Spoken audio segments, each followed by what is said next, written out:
Salut tout le monde, on est dans ma Masechet Souka Dafkav Dalet, page 24, Déjà. avec l'immense Rabbi Yoshua qui nous fait le kavod d'être là ce soir. Pour Souka, je ne suis pas très au point, mais bon, on va se reprendre. C'est bientôt Sukkot, à Kol Tov. Il faut le faire. Bezrat Hashem, on fait le limoud pour la refoua shenema Briut Tana de Rabbi Yosef, notre ami Rabbi Yosef Eric Ben Jakil Sultan Taïta. Il soit remis très rapidement, Bezrat Hashem, Bari Veshalem Bechazak Vegibor, la Bodato et Barach. Amen. Et des personnes qu'on se trave. On s'est arrêté hier ici. Ça, on est obligé de faire un petit résumé. Au début de la Mishnah, elle parlait d'utiliser un animal comme un des murs de la soukha. Rabbi Meir dit on ne peut pas faire ça. Rabbi Yehuda dit on peut faire ça. Rabbi Meir dit on ne peut pas faire ça. Là-dessus, Abaye dit pourquoi Rabbi Meir dit qu'on ne peut pas faire ça? Parce que lui, il craint que l'animal meure. Si l'animal il meurt, alors on se retrouve sans soukha, en tout cas avec une soukha qui n'est pas kshera. Rabbi Yehuda, et pour Abaye, Rabbi Yehuda, il pense que c'est moutard parce qu'il craint juste que l'animal s'en aille. On va dire qu'il est attaché, l'homme chané. Évidemment, c'est purement théorique, mais dans le din, ça ne nous dérange pas trop. Tov. Pourquoi on est venu à demander Parce qu'on essaie de juger du caractère potentiel d'une soukha. Est-ce que, par exemple, la soukha juste d'avant, est-ce que quand elle est dans un endroit où il y a beaucoup de vent, est-ce que je dois la construire suffisamment résistante pour qu'elle puisse tenir le coup là où elle est? Ou est-ce que ça suffit de la construire suffisamment résistante de manière générale, Nagida Jérusalem? Et la maskana de la Gemara, comme Rabbi Akiva, c'est qu'on regarde de manière générale et pas forcément là où tu es. Au Todavar ici, on a besoin d'une soukha qui potentiellement peut être exploitable pendant 7 jours. Il y a peut-être qu'elle va s'écraser, peut-être qu'elle ne va pas tenir le coup, elle va s'effondrer. Ça, c'est pas grave. C'est pas grave. Pas de soukha, il faudra en faire une. C'est pas grave. Mais en tout cas, il faut que potentiellement, au moment où tu l'as fait, elle puisse être exploitable pendant 7 jours. Après, il crée. Si, au début, déjà potentiellement, elle n'est pas bonne pour les 7 jours, alors, dès le début, tu ne fais pas la mise à soukha dedans. Après, on a vu une autre souga où là-bas, on a vu l'inverse. Rabbi Meir, il craint à ce moment-là, lui, il ne craint pas le cas de mort. On a vu la femme Cohen, la femme Israël qui est mariée avec un Cohen et son mari part en mer. Et donc, elle continue à manger de la trouma alors que peut-être qu'il est mort. Là-bas, on va dire non, on ne va pas prendre en compte la probabilité du fait qu'il soit mort. Quand on dit Chayshinan Lemita, il craint la mort à Kavana, il prend en compte la probabilité qu'il y ait un événement mortel. C'est-à-dire la probabilité qu'il y ait un événement grave, mais assez faible en termes de stats, il la prend en compte, oui ou non. Et donc, à la fin, Abaye, étant donné qu'il y a une couchée, alors Bémet, il va inverser les chitotes. On était ici, Bémet. Et pour Rabbi Meir, Chaïshimita, et Rabbi Yehuda, Lo Chaïshimita. De Tanya. On était ici. Kashia de Rabbi Meir, même si on reste avec l'explication qu'on a eue de Abaye. Ataïn, il y a une couche entre Rabbi Meir et Rabbi Meir. Il y a une couche entre Rabbi Meir de Souka. Là-bas, lui va dire qu'il faut faire attention, peut-être qu'un animal va mourir, donc on ne peut pas l'utiliser. Et avec Rabbi Meir de la deuxième Souga, où la femme doit s'arrêter de manger de la trouma, dès que son mari fait un naï, enfin une condition sur le guet, de ce qu'on a vu hier. Donc la Gemara reste dessus, elle dit Kasha de Rabbi Meir, de Rabbi Meir. Amar lecha Rabbi Meir, mitra, shkicha, b'giat anot, lo shkicha. Pour répondre à cette idée, ah oui, je suis obligé aussi de rapporter cette histoire parce que b'giat anot, ça concerne l'histoire, c'est quelqu'un qui prend du tevel. En fait, pour reprendre le début, quelqu'un qui prend du vin. Le vin on n'a pas fait de prélèvement. Alors, quand on ne fait pas des prélèvements, c'est très grave dans la Torah de manger quelque chose qui n'a pas été prélevé, dans lequel on n'a pas fait troumot ou maserot, c'est tevel. C'est vraiment quelque chose d'important. C'est beaucoup plus important que manger cachère, par exemple. Et donc, le tevel, les prélèvements sur les troumot, c'est quelque chose d'important. Si quelqu'un n'a pas pu prendre les prélèvements sur un tonneau de vin, il n'a pas pu parce que c'était bientôt Shabbat, ou il n'a pas pu parce qu'il n'avait pas de kélim qui était propre, pas propre, théorim, pur.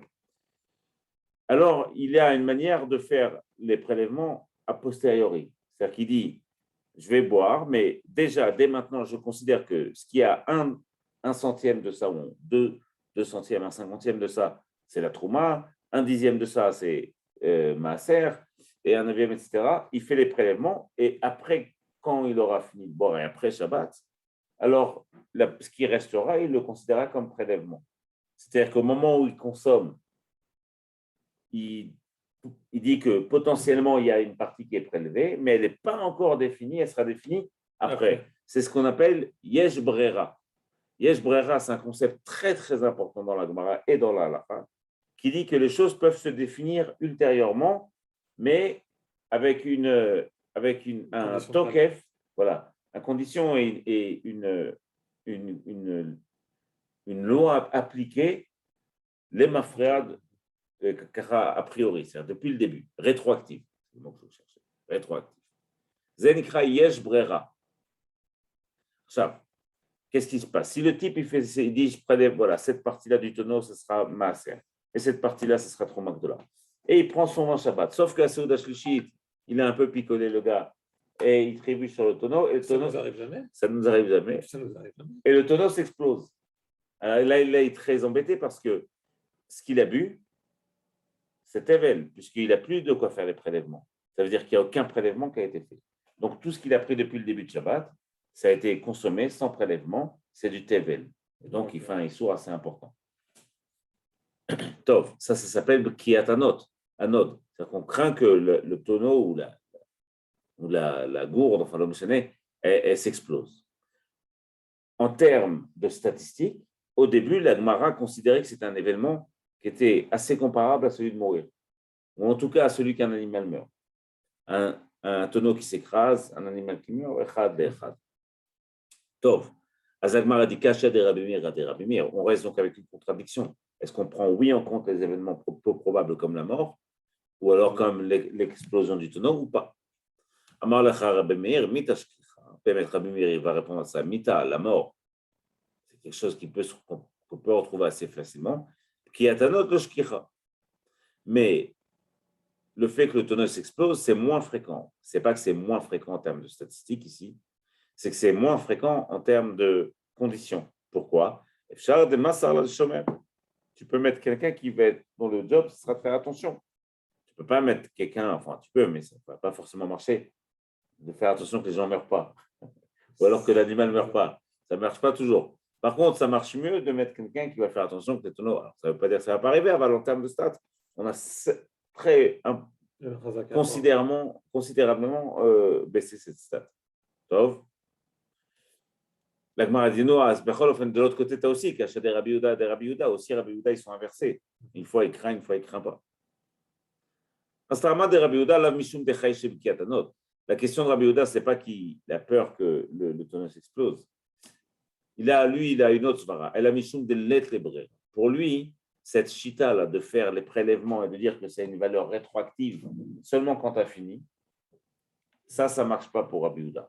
En halakha, c'est hyper important, c'est très fréquent derrière Hagav. Ne croyez pas que c'est quelque chose de très fréquent. On le retrouve très fréquemment dans la chala. On arrive Shabbat, c'est le vendredi soir. On commence, on va faire motzi. Et là, ta femme, elle te dit, ouais, j'ai oublié de faire la chala. Donc, ta chala, toi, enfin ton pain, ton motzi, en tout cas, il est sans prélèvement. Et là, il va falloir faire brera. C'est-à-dire qu'il va falloir dire, attention, il y a une partie de ça, c'est trop moins. Je mange maintenant, je ne peux pas faire le prélèvement, c'est assourd de faire ça Shabbat, on ne peut pas réparer quelque chose Shabbat. Donc, je ne peux pas faire le prélèvement, donc je vais faire brera. Je vais dire que ça marche potentiellement. Hein? Tu ne manges pas tu laisses un morceau, et puis une partie de ce que je laisserai, ce sera plus tard. Autrement. Rabbi Yehuda, il est les brera, on ne peut pas faire ça. Rabbi Yehuda est Kiatanot, ben quoi, Rabbi Yehuda, il ne prend pas en compte les événements comme un tonneau qui s'exploserait. Si à la fin de cette braïta, Rabbi Yehuda s'adresse à Rabbi Meir et dit tu ne crains pas, tu ne penses pas que le tonneau peut s'exploser. Et donc, il va se retrouver à avoir consommé du vin sur lequel il n'y aura pas eu de prélèvement. Et Rabbi Meir répond à ça on jugera de ça si jamais ça arrive, mais pour l'instant, ce n'est pas arrivé. En tout cas, de la question, tu comprends quoi? Tu vois bien que Rabbi Yehuda, oui, il prend en compte les événements si peu probables que l'explosion d'un tonneau, par exemple. Atam Rabbi Yehuda ou de Kamar le Rabbi Meir? Réponse de la Gemara, il y a des chitotes dans Rabbi Yehuda. Il a plusieurs manières de penser. Là-bas, c'est Rabbi Yehuda qui dit Atam Rabbi Yehuda ou de Kamar le Rabbi Meir? Il dit Let Lebrera. Moi, je pense qu'on ne peut pas faire de sélection rétroactive. Il n'y a pas ce brera. Elle a les didar de Yesh Brera. Mais pour toi qui penses que oui, on peut faire cette sélection, c'est-à-dire qu'on reformule, hein, l'Egmara reformule. Ce n'est pas que Rabbi Yehuda pense que l'événement est à prendre en compte. Un événement comme la mort ou un événement comme le tonneau qui s'explose. Il veut juste dire, moi, je pense qu'il n'y a pas de sélection.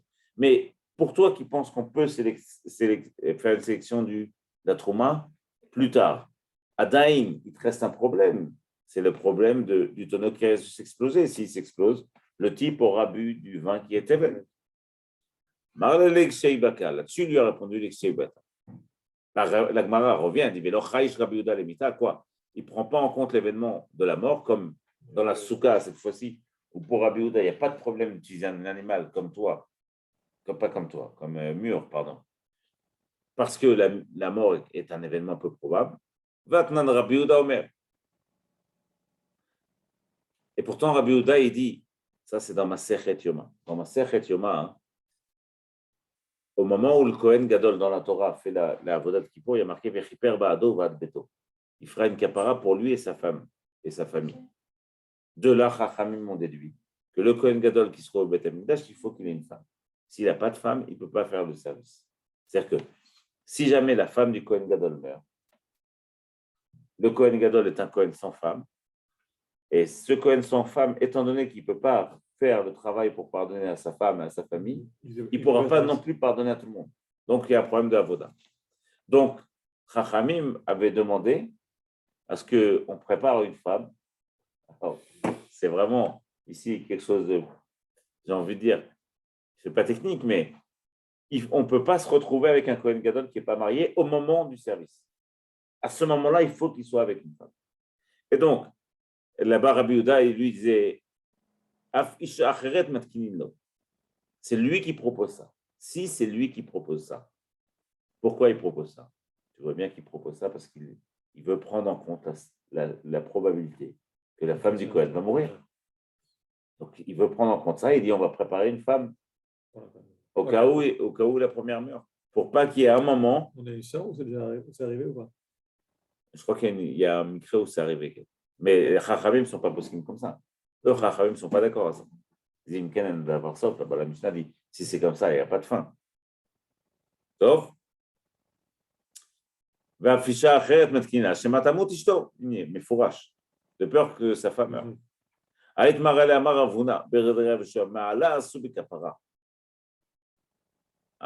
Ravuna, il dit non, laisse tomber. Là-bas, ce que Rabbi Yehuda pense, c'est que Ma'ala sous les kapara. C'est que comme c'est quelque chose d'important, c'est une kapara qui va concerner Kippour, la Avoda, tout le peuple. Alors, ils ont considéré les événements avec beaucoup de gravité. Comment on exprime la gravité dans la halakha? On exprime la gravité en prenant plus de cas en compte. C'est-à-dire qu'on va craindre que peut-être que ça va arriver. Comme si je te disais, c'est comme si je te disais, regarde, s'il y a un problème de poulet et de lait, peut-être que ça s'est mélangé, peut-être que ça ne s'est pas mélangé, on ne sait pas trop. Alors, il y a toutes sortes de coulottes, parce que Vessar Kol Saint-Issour qui est Berabanan. Mais si dans le plat, il y a un risque que c'est du sang, par exemple, du khelev, ça c'est un issour karet, ou du chametz, ça fait ça. Étant donné que c'est des choses beaucoup plus graves, comment on exprime la gravité? En prenant plus de mesures restrictives. Comment on prend plus de mesures restrictives? En prenant en considération les choses les moins probables. Donc, dans ce cas-là, comme il y a un problème de capara, alors là-bas aussi, il va préparer notre femme. Là-bas, dans la page d'avant, on avait vu Machlok entre Abaye et Rabbi Zera. Pour Abaye, la raison de Rabbi Meir, c'est de peur que l'animal meure. Pour Rabbi Zera, la raison de Rabbi Meir, c'est de peur que l'animal s'enfuit. Pour les deux, Mideroïta Mechitza Ma'aliyahi. Behemet Minatora. cet animal, c'est une bonne mechitza, c'est-à-dire c'est un bon mur de soukha. C'est-à-dire que, on se rappelle, le fait que Chachamim disent qu'il y a un problème à l'utiliser, c'est juste parce qu'on a peur de se retrouver avec une configuration où tu ne pourras pas l'utiliser à Yom Tov. C'est-à-dire que c'est Chachamim qui interdisent Shema, de peur que. Aval Minatora, selon la Torah, ça marche tant qu'elle est là, et la soukha est bonne. Mais j'apprends, tu prends quoi comme animal? Tu prends une vache? Tu as plus que 80 centimètres sur les trucs, sur les. Tiens, elle est là. Ouais, la pauvre la vache, ils lui ont mis pour combler les trous, ils lui ont mis des barres en dessous. C'est exactement ce que je voulais dire. Et ils l'ont accrochée par le haut de peur que si elle meurt, elle se retrouve toujours à moins de 3 tefar du haut. Ah, c'est sûr qu'ils savent s'occuper des vaches. Là. Enfin, Bechalofen. Okay. Alors évidemment qu'il ne faut pas. Mais ça fait cher quand même pour 2 planches de bois. Et surtout à ne pas reproduire à la maison. Un peu problématique. Ici, c'est le cas qui nous intéresse. Et là-dessus, Chachamim, donc c'est eux, ils ont interdit, mais Minatora, il n'y a pas de problème à faire ça. C'est Bechazot une bonne mechita, c'est un bon mur. C'est Chachamim qui ont interdit ça. Et la Meata, les Rabbi Meir. Oh, dernière précision. Tout ça, c'est parti d'un clal que Rabbi Meir a dit. Et il dit tout ce qu'il y a dedans, un Ruach Chaim, un souffle de vie, on ne peut pas l'utiliser, ni comme mur de la soukha, ni comme toi, ni comme séparation entre le Rishut Arabim et le Rishut Yachid, ni comme couverture d'une tombe. C'est-à-dire, alors là c'est important, il y a un mort sur terre. Il faut un OL, il faut quelque chose qui fasse toit. Parce que tant qu'il n'y a pas de toit à ce mort, tout ce qui se trouve au-dessus, ça devient impur. Même si tu passes en avion dessus, c'est impur. Jusqu'au ciel, tout ce qui passe dessus, c'est impur. Comment je coupe l'impureté? Je mets un toit. Il faut qu'il y ait un toit, un peu d'un tefar, qu'il y ait un espace d'air. Si le toit est rempli de terre, alors ce n'est pas un toit. Donc, il faut qu'il y ait un toit avec un espace vide, et là, ça sépare l'impureté. Rabbi Meir, là-bas, lui, il dit, tu ne peux pas utiliser l'animal comme toi. Là-dessus, Chachamim vont avoir une asagaï, dire, regarde, jusqu'ici, tu veux m'interdire d'utiliser l'animal parce que tu as peur des khumra, tu as peur qu'il arrive quelque chose et que je ne fasse pas une halakha comme il faut. Mais là, ton interdiction d'utiliser l'animal, elle n'est pas les khumra, elle est les kula. Au contraire, ça vient apporter quelque chose, ça vient apporter une souplesse par rapport à ce que la Torah permet. C'est-à-dire que si tu dis que je ne peux pas l'utiliser comme toi d'un mort, cet animal, ça voudrait dire donc qu'il reste pur l'animal. C'est-à-dire qu'il n'est pas, il n'est pas Maïl, il n'est pas Oel. Ouais. Donc, là-dessus, la Gemara dit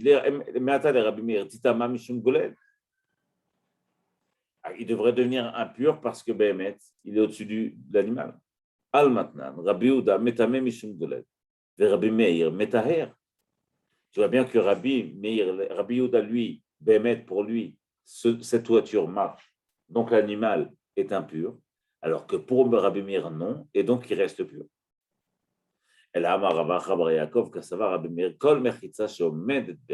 Oh, là on change le lachon, on change un lachon qui est important dans la halacha.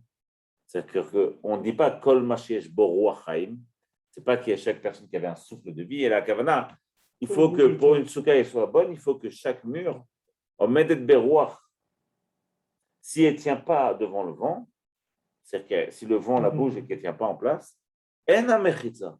Ça ne peut pas être un mur de Masuka. Et certains disent que la chaîne de Rabbi Meir, ce n'est pas ça, c'est autre chose. Si elle n'a pas été faite par un homme, elle a mechitza. Et donc là, la question du pile ou de la vache, ou de l'mchané, elle est facilement résolue. C'est quoi la différence entre eux? Et benod, tafour. C'est quoi la différence entre les deux? C'est que ils ont mis ça proche d'un autre tafouar, berouach, comme un drap comme ça qui serait gonflé par le vent et qui bouge beaucoup. Donc on a un dessin ici. Hein?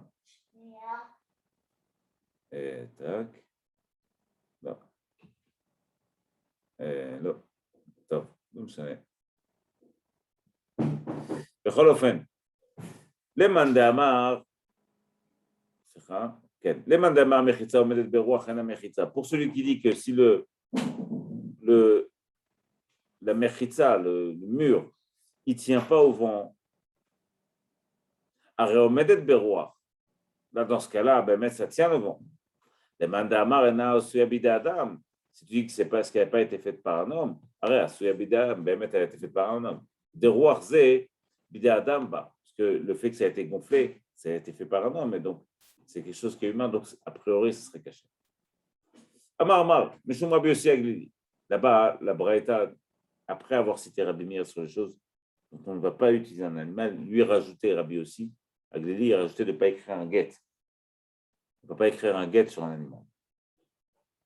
Sur le corps d'un animal, sur la peau d'un animal vivant. Ça ne marche pas. Ça ne marche pas. Okay. Amar Mishum Rabbi Yossi Aglili, Amro, Af en kodvin alav gite nashim. On ne peut pas écrire de get.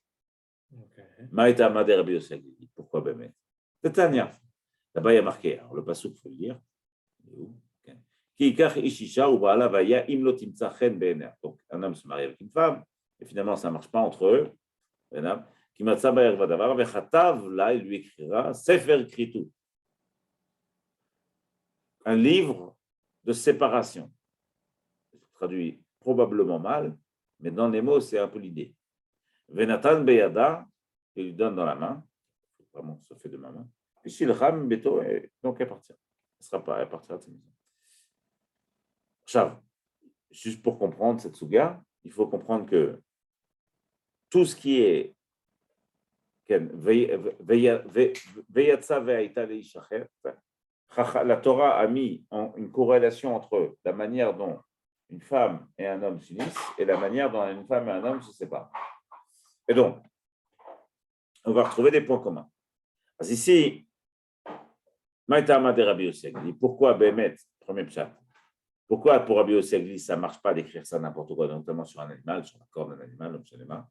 De Tania Sefer, il faut écrire sur un livre. Elle n'est la Sefer. Ah, tu parlais du get. Pas de poser la feuille sur le. Non, l'écrire, okay. Écrit ça sur. Le type est pressé. C'est ça, il a une vache sous la main. T'en as qui écrit ça sur le nappe, voilà. Le mec qui a écrit ça sur la vache. La Gemara dit non. Son style, hein. Elle est la Sefer Minaïn Rabot Kol Davar. Mais d'où on sait qu'on peut inclure n'importe quoi, pas forcément un livre. Le mot de l'Omar, Vechatavla. C'est-à-dire que là, il y a une dracha sur. Il y a marqué Vechatavla, il lui écrira Sefer, un livre, écrit tout. Étant donné qu'il y a marqué Sefer, je comprends que c'est un Sefer, d'où je sais que ça marche sur d'autres choses. Pas forcément un Sefer. Ça peut marcher sur une feuille de papier, par exemple, qui n'est pas un Sefer ni une Megillah. D'où je sais, par exemple, parce qu'il y a marqué l'action d'écrire vient inclure d'autres supports. Mikol Makom. Donc, pourquoi il y a marqué Sefer? Pour te dire, Sefer ici, c'est un binyan av. C'est-à-dire qu'on va regarder le style de l'exemple que la Torah donne. C'est une des 13 manières d'apprendre la Torah. C'est important de bien comprendre. Et en fonction de ça, on va déduire des halachot sur qu'est-ce qui est valable ou pas. Donc, le marlecha, ma sefar davar shen bo ruach chaim ve'eno ochel. De la même manière qu'un livre, c'est quelque chose qui n'est ni vivant ni comestible. Avkol davar shen bo ruach chaim ve'eno ochel. Ainsi, tu peux écrire sur n'importe quelle chose qui est ni vivant ni comestible. Alors, comment on arrive à apprendre vivant et comestible? On le verra dans ma Masechet Gittin, mais dans l'idée, on comprend en tout cas qu'il faut quelque chose de suffisamment fixe, enfin, qui puisse tenir le temps, en tout cas, et donc ni vivant ni comestible. Pas chout.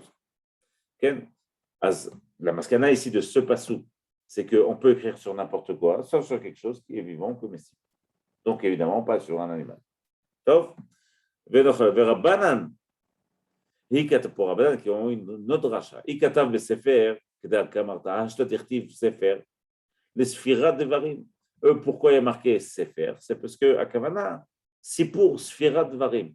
Il explique ce qu'il est en train de faire. Le get, c'est une manière de se séparer. Be'almahu data. Verabanan, Hay Vechatav. Donc, qu'est-ce que les Chachamim font de ce mot Vechatav? Maïdar Shebe. Aomibaïlo, Bektiva Mitgareshet. Ve'ena Mitgareshet Bekesef.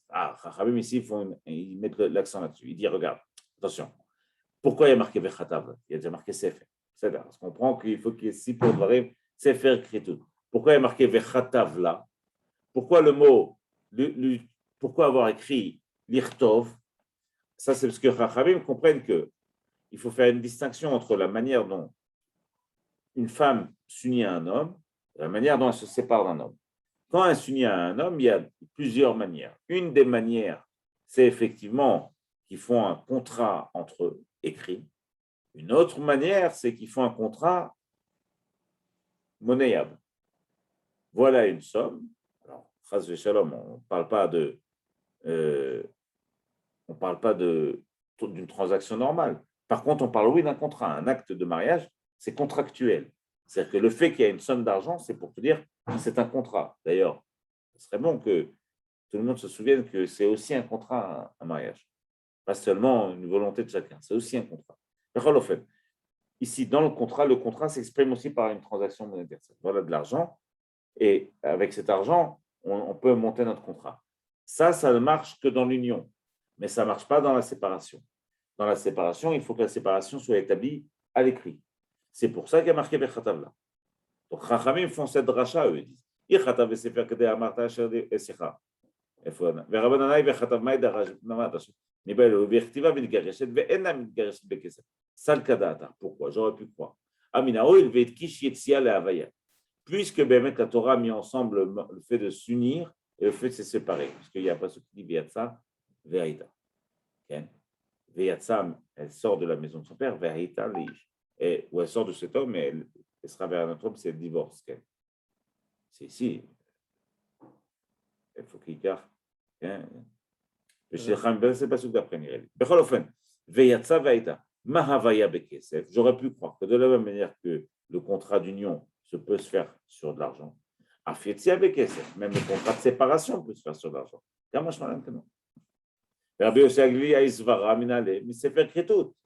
D'où Rabbi aussi apprend que c'est halakha. Lui, il apprend du mot sefer kritut. Bechatavla, sefer kritut. Nafkala, sefer korta.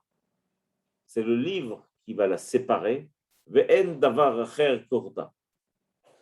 Et ce n'est pas autre chose qui la séparera de son mari. Parce qu'il y a marqué sefer kritut. Kritut, ici c'est au pluriel. Le sens du mot n'est pas forcément au pluriel. C'est une séparation absolue, mais la forme du mot est au pluriel, donc elle vient inclure d'autres choses.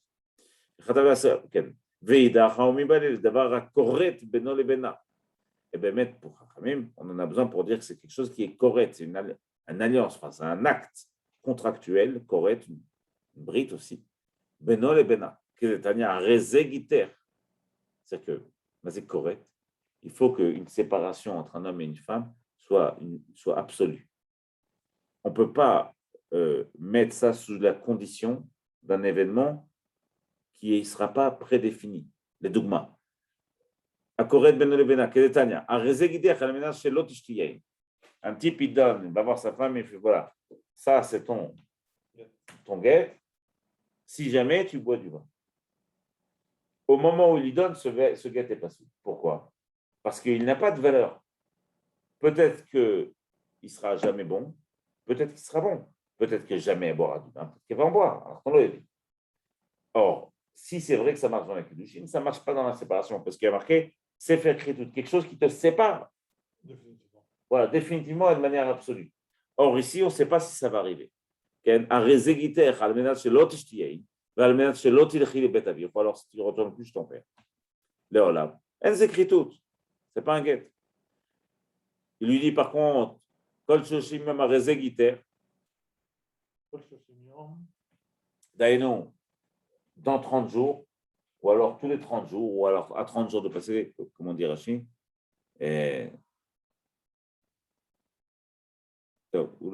L'Ichora, il donne un temps comme ça. Ici, même si c'est vrai que ce n'est pas encore arrivé, inexorablement, cette période va oui arriver. Donc le Sefer a une valeur de Kritout. Veidach Mikaret Kritout. Comment ils appellent ça? Mikaret Kritout. Nafka. Comme il n'y a pas marqué, il y a marqué Karet Vikritout, comme si c'était marqué 3 fois. Nafka. Veidach Karet Kritout, la darche. Et pour Rabbi Yossi Aglili, Karet Kritout, ils ne font pas de drache là-dessus. Adkan, Masechet Souka, Nafka Avdalet, page 24. On a fait le limoud, les refouas chez le Makodem Kol, de notre ami Yosef Eric Ben Jacqueline Sultanat Haïta.